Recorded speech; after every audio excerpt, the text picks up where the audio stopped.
Aloha cupcakes. Today we're going to do some pinstriping and I'm going to show you how to just use a roll of tape and a pencil because you still got to draw a thing, I think. We might be able to do this just with the tape. I'm going to give it a shot. Anyways, all of the supplies that we're going to be using in this one are going to be linked down below. And now that we're monetized, there's a little thing where you can like click it and like tip out. But I'd rather if you went to the Etsy, which will also be linked below, and got yourself a hat. Because I mean, look at it. It's freaking amazing. And I've got different ones. There's a whole merch link now. There's all the artworks even in there. Anyhow, let's do this thing. So our shopping list is pretty simple on this one. Get something to paint on, get a piece of painter's tape, which I'm going to use this green stuff, and then a paintbrush, which is the Triple Hippie.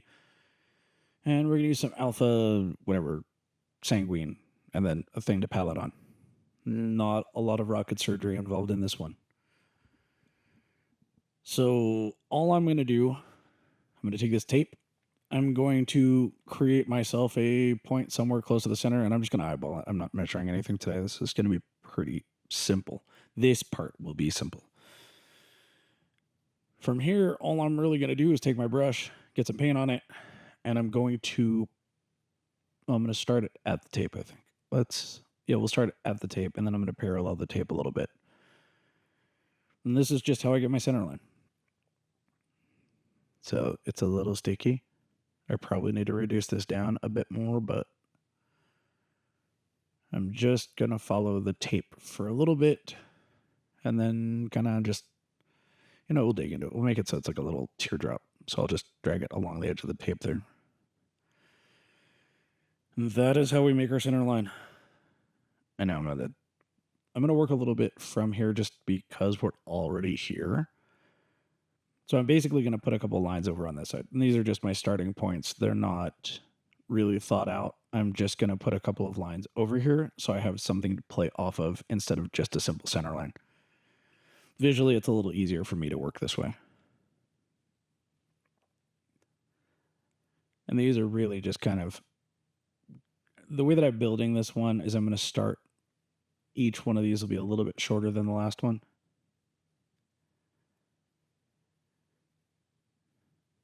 And it kind of just makes it a big oval. I think that's, it's enough actually. Let's pull this tape. And then from here, all I'm going to do is copy those first three lines. I think if I go too much further, I'm going to start confusing myself and I'll start forgetting where things are and it just won't be symmetrical. But what I'm going to do is just copy the same lines and the same pattern that I did before.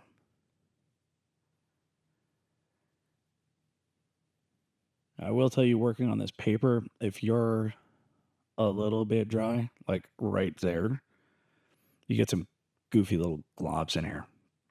This still happens on panels, just I think that with this one, it's a lot more obvious when it happens.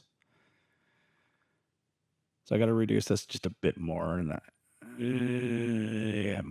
I probably need to squeegee off this brush and start fresh, but I'm not in the mood. We're just going to go through it. I'm just going to squeegee this one off. We're going to write that line off as a failure. It's paper after all. It's not ever going to be perfect. And I really, to be honest with you, I'm doing this because the paper doesn't reflect anything back. So when I'm shooting these videos, you can see this without any glare. That's the reason we're using the paper.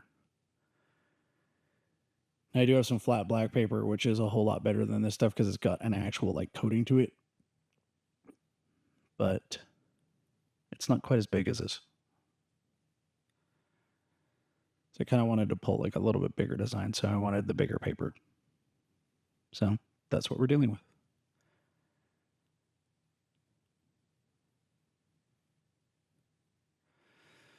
So yeah, there's some deficiencies there, but essentially what I'm doing is I'm just mirroring what I did on the other side. And I think I've done that pretty well for this point.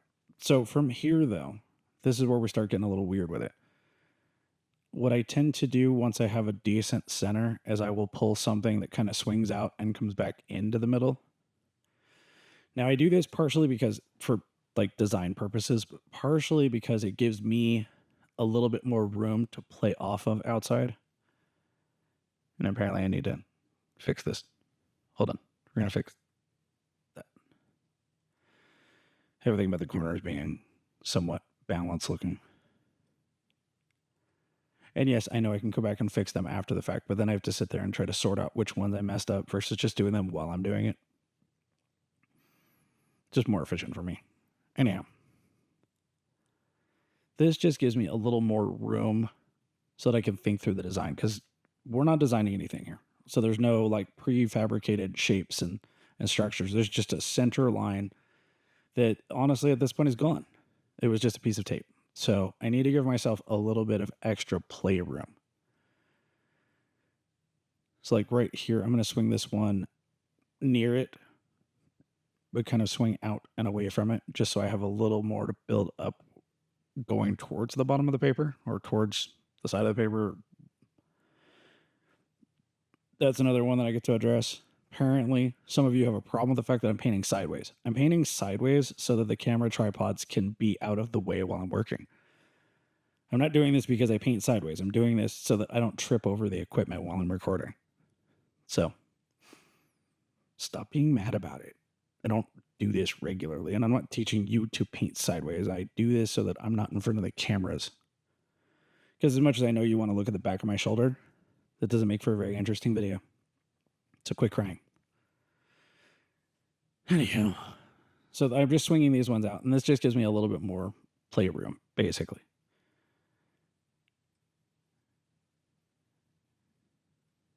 Also, you can't hear it, but I've got Public Enemy blasting in my shop right now. I come back and do the voiceover after the fact because there's like all kinds of weird trademark things involved when there's background audio. So I know what I was talking about while I was doing this. And like I can hear it and I get to listen to myself talking, but I cut the audio out completely so that I don't get in trouble for the type of music that I'm listening to. And for once, I wasn't listening to death metal, just so you're clear.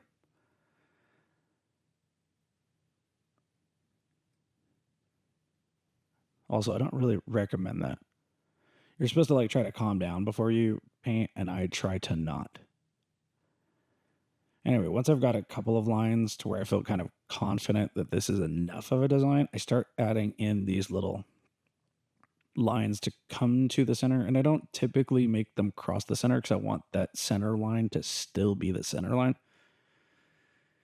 This leaves me room to add a secondary color. Because a lot of times what I'll just take like scrolling brush or something like that, and I'll fill that center line with whatever other color I want to work with.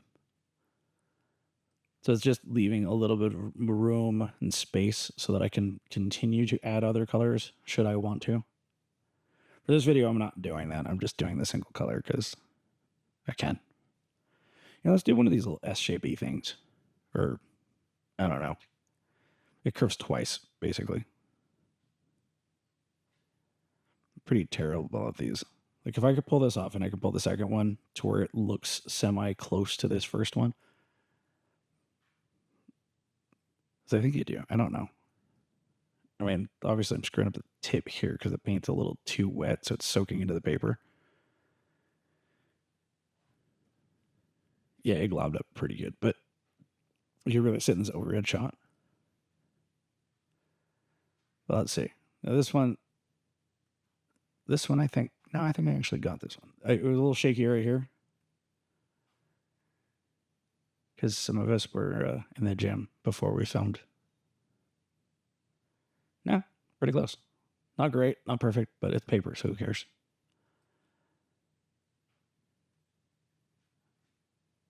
And I like to put these little round fiddly bits down here. Just gonna add the little weight to it, I guess, or kind of makes it so that I feel like it's the bottom of the design, so I feel like that's the end of it. You don't have to do that. In fact, I would highly recommend do something else. Don't be me. But as long as whatever it is that you're doing, you do it on both sides, it will be a symmetrical design. Like even this, like it's slightly off, but it's still fairly balanced in terms of what it is. And that's what I was going for. Especially when you consider that this is a real-time video. Like I'm not speeding things up or slowing things down. And this is all just 3 different cameras that are we're just shifting through them. So it's all the same timeline. And I think that's the other thing, like, because this design is taking, I think this video is only 15 minutes long total. So it takes me 14 minutes to do this. And I know you're probably not too terribly worried about the amount of time it takes you to create a design, but if you're actively working and you've got 4 cars lined up in front of you, time matters. I know that's an ideal circumstance and we don't really do that like we used to, but there were times at car shows where I was working and I had 8 or 9 cars, and if I couldn't get to them all in that amount of time, well, then I lost business. So it's important to be mindful about how long it takes you to do these things. And then if you were following along with the way that I was teaching you guys how to practice, then time definitely matters, because you want to put in, say, 10 minutes of work and you want to just hang out for 5 minutes and evaluate what you were doing and then try again for another 10 minutes. So time matters there as well. Now, these lines that I use, that I'm doing right now, I don't normally do these on a design, especially one that's like this where it's kind of freestyle, because I don't know that they work every time. They're not things that I'm necessarily confident with the way that they work for the design, but I'm just going for it because I'm using the Triple Hippie and I have fun using this brush. I don't know what it is about this brush. It doesn't cooperate necessarily as well as I would like it to. It's even got a weird little hook to it whenever I'm using it, but for whatever reason, whenever I do goofy stuff like this, it's just fun for me to do. So like when you see like this part right here, like I'm trying to sort out where this line's going. Like I'm pretty sure I'm symmetrical. But it's like, this is the thing that I actually enjoy doing right there. And I know it's the little things like that. That's the stuff that I pay attention to, but that's what keeps me doing it. Now, once you get into like the design when it's out and spread out and kind of goofy like this, I don't typically like the way this design looks. I don't even like this design specifically. It's just kind of, I'm having fun with it. So I don't actually care what it looks like. But you should probably pay attention to whether or not you like it or not. Though I will tell you, every pinstriper swears up and down that their designs are great and that they love all of them. Well, deep down inside, each and every one of us loathes almost every design we make. So if you don't like the designs you make, guess what? You're just like the rest of us. Like, believe it or not, no matter what we tell you. I mean, I stare at these things. Like the center line that's all jacked up. I can't stop looking at it while I'm watching this, while I'm doing the voiceover. I keep looking at it. Oh, I should have fixed that. I'm not going to, because I'm not going to. But now this long across the thing design, now that I'm looking at it from this angle, it kind of makes it look like Squidward. If you don't know what Squidward is, I don't know. Go watch SpongeBob SquarePants. You'll understand. I probably could have given some googly eyes in there, but it kind of does, actually. Not so much from this angle, but when you're looking from the other end. Now, this line that I started over here, I'm going to add a little extra to it, because we can't just leave an open-ended line like that. It's just kind of floating there. It's okay to leave those kind of towards the tail end of the design, but I think when you leave them here in the middle of it, it just kind of looks a little weird. And that's just my opinion. You can leave them open, do whatever, but I think it looks a little weird. It needs a little accent somewhere. I'm going to put a really, really thin teardrop up here, and I'm going to put one on both sides, just to, not for any logical reason. I'm just going to do it. Most of it's because I like the way that the brush is pulling these like super skinny lines right now. So yeah. So anyway, as long as you do things on both sides, it should hopefully be symmetrical. You're going to have to work on this. I've been working on not using guidelines for a very long time now. Well, not a very long time. Comparatively, it's been like a year, I think.